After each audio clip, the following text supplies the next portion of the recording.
the Health Department says South Africa has administered close to 13.5 million vaccines across the country as the government continues to ramp up its rollout. About 16% of the country's adult population are now fully vaccinated. Meanwhile, the overall number of COVID-19 cases per day has remained high, with 8,411 new infections recorded in the past 24-hour reporting cycle. While the chairperson of the Ministerial Advisory Committee on COVID-19 vaccines, Professor Barry Shoup, joins us tonight. Professor Shoup, good evening to you. Thanks for your time. Are you satisfied with the pickup in vaccinations now that you have opened it up to an even greater part of the population? Are you seeing the result of that? Yes, good evening, Kathy. Look, I think that there certainly is a long way to go. You know, so far we've immunized, about a quarter of the adult population is either partially or fully immunized. So there's, well, in fact, if you take those who've been fully vaccinated, that's about, I think, just over 16% of the adult population. So there's a long way still to go.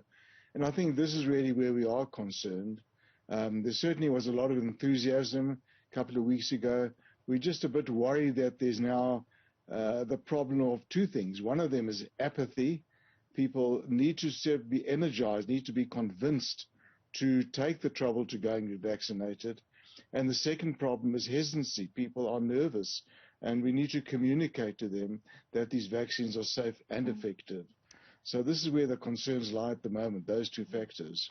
Both those issues that you've mentioned, Professor Shoup, are nothing new. In fact, they've long been indications of the work that would lie ahead for government and officials in order to get buy-in from the South African population to be able for people to feel comfortable taking these vaccines. Does that mean that we're going to see a different approach in as far as the implementation and the communication from government where it comes to these vaccines? Yeah, look, Kathy, I think there are two things. One of them, I think we need to kind of improve the access. I think the government is doing quite a bit, but also the private sector also needs to come and help. That we need to kind of have vaccination available. And I think this is where we can, to some extent, overcome the apathy.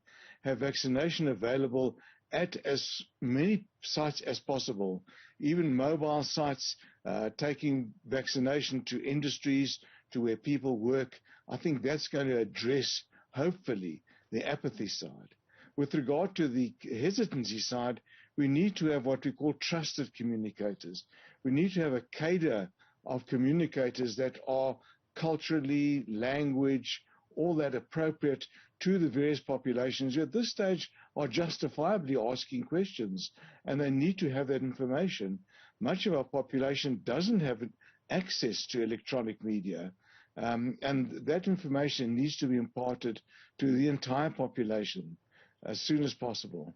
Part of the research that has been conducted, and it escapes my mind now which institution it was, but it could well have been the latest research out of the HSRC, which shows that in rural areas there is a greater demand in terms of people who are comfortable to get vaccinated, but access seems to be a challenge, whereas in urban areas, you have a greater hesitancy, but there is no issue of access. And that seems to me that it would need to be something that's addressed as well.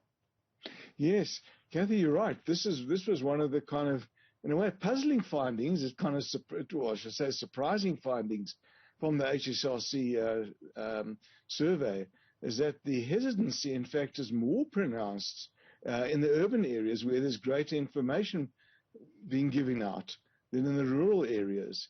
And as you say, the rural areas, the problem is access. But it's, I think in either event, it still highlights the kind of, it points out where we need to kind of focus attention to increase vaccine coverage, which really is an urgency at the moment. Professor Barry Shoup, he is with the Ministerial Advisory Committee on COVID-19 vaccines. Thank you for your time tonight, Professor Shoup.